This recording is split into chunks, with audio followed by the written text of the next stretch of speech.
the one thing that we are all absolutely certain about is that wherever Cole Palmer plays, he's a problem. He was absolutely superb again last night. And again, Jody, he's another one that Chelsea fans, when they've seen him play on the right a couple of times, a little bit of hesitation, a little bit like, I want to see him centrally, I want to get him on the ball as much as possible. With that left foot, with that freedom to just drift a little bit and almost play. He's almost like a right-hand side number 10, wasn't he? There was rarity that you saw him proper heels on a touchline like a winger, but how good was he last night? Well, I think when you've got a player of the level of Cole Palmer, I think you've got to, one, just get him in the team. So however you think the best structure is, or to maybe nullify the opposition, he plays no matter what. He's our superstar. But I also think he's one of those that he needs a little bit of freedom for him to express himself. And I think the best players are the ones that, if they haven't had many touches of the ball, I think when people want to aim any sort of digs at Cole throughout the season, it will be because he's been quiet in games. Now, I think he needs a bit of freedom sometimes again. If you ain't getting your touches, go and get on the ball wherever it is. Listen, when the ball changes hands, you need to make sure that we're in a structure to stop the opposition playing. But when you're that good, you just need to go and get on the ball, and it doesn't matter where it is. Like I said, there was times last night he was dropping deep in the midfield. But when you're allowed to turn and then, like Cundy said upstairs, it's like when you carry the ball for the third goal, 20, 30 yards, and then you can find a pass like that with a perfect weight. It doesn't matter where he plays, if it's on the right. We see what he done on the right-hand side in the Conference League final. He took it upon himself to go and, right, I'm going to make something happen. Yeah. There's few players that can do that. We was lucky enough to have probably the best that ever doing that in Eden Hazard. Cole Palmer's in that same bracket. So wherever it is, whether it's on the right, he knows he's got to do a job. And by the way, last night, there's sometimes you can maybe say Cole hasn't been great off the ball defensively, but last night he was excellent defensively. The amount of times he was blocking passing lanes, when there was a turnover, he was in perfect positions to then hurt the opposition straight away.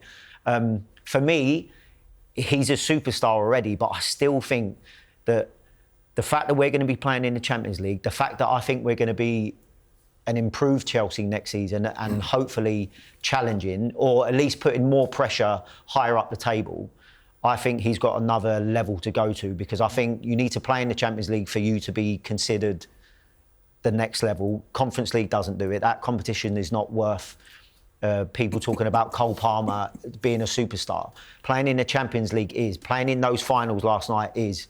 And he's definitely got the talent to go and, I think, hit another level. Let me ask you this, Joe. The fact that we had fullbacks that were supportive in the wide areas, when he plays on the right, normally the fullback comes inside and we're centrally, it's very busy in there.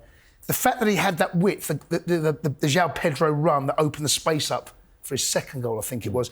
How important is it, do you think, that we need the fullbacks to give us the width? Because he's the only width is him. If no one's overlapping, becoming a bit predictable. Yeah, absolutely. Don't you think? But and also it's like I've always said that you can go both sides. I think both fullbacks are able to do it. Obviously, the fact that Cucurella stays behind the ball, but what's important about that when he comes off the line and you've got Gusto high is that we have two midfielders that are not going anywhere defensively. So if the ball does turn over, the fact that Gusto's high and wide, we're not as open because you've got Reece on the right-hand side or Caicedo staying behind the ball where you're going. If the ball does turn over, we can nullify counter-attacks just as well as if we had a fullback that was in that position. Is it important then as well to have someone that plays in the 10 a little bit more defensive-minded as well? Because when Enzo plays in there, he's got that sort of late run into the box. I know Frank Lampard obviously famous for, but Frank said that about Enzo, didn't he? That's something that he can improve on, and he's certainly done it this season with his goal and assist return. But do you need someone that's not going to sort of clog up that area for Cole Palmer? Because last thing you want is players running into each other in traffic. And I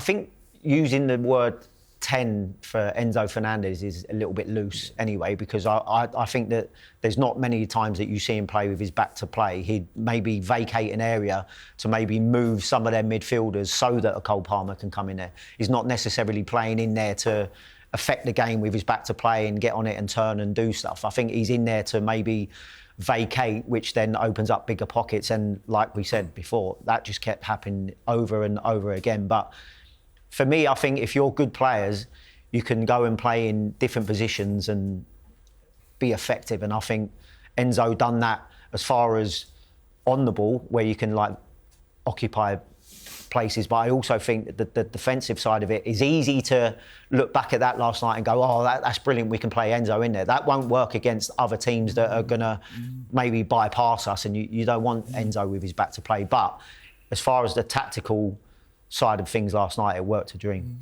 We've seen it throughout Chelsea's history. Special players that can turn games on, sort of the blink of an eye. Eden Hazard's already been mentioned, Gianfranco Zola, Pat Nevin, Charlie Cook, all these special players that we've had come through the years.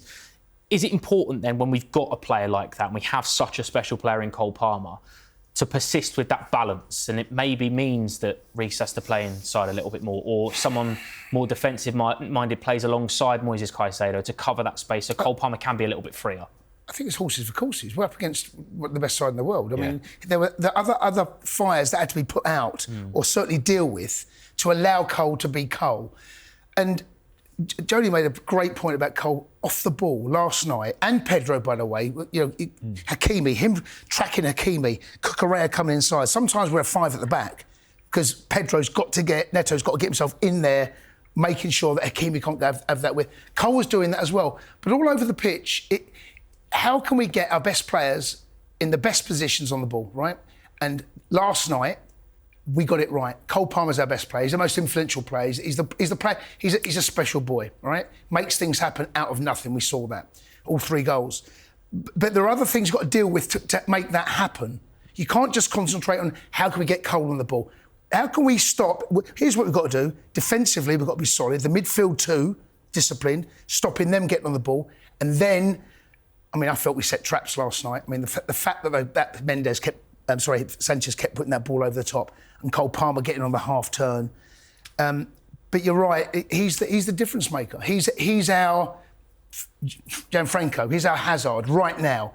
He can win a game on his own, but it's the structure around that. It's not necessarily just for him, but we've got to deal with the rest of the team. And last night, we got it absolutely right. But you're right about I know you said horses for courses, but it's like we can only play like that last night because we're playing against PSG. Yes. And the way that PSG press high and leave huge gaps. Palace won't do that first game of the season. You won't stick Cole Palmer out on the right when we're playing against a team that are going to park the bus. No chance. You want somebody else out there, and you want him inside. We want as many attacking players. But last night, the reason there's big, massive pockets is the fact that PSG want to get after us. 80% of the teams we're going to play next year in the Premier League won't be getting after us like that. The one thing as well that I know Chelsea fans online got very excited about last night was that link-up play between him and João Pedro. Obviously, the goal we're going to talk about, but more so, I think it's 3 or 4 minutes in when Cole Palmer hits the stanchion and half the ground think it's in. Yeah. Should hit the target, by the way. No, honestly. What a move. It's a brilliant, but should hit the target. Yeah. I thought he was in as well. Yeah, it's the stage, you think. Yeah.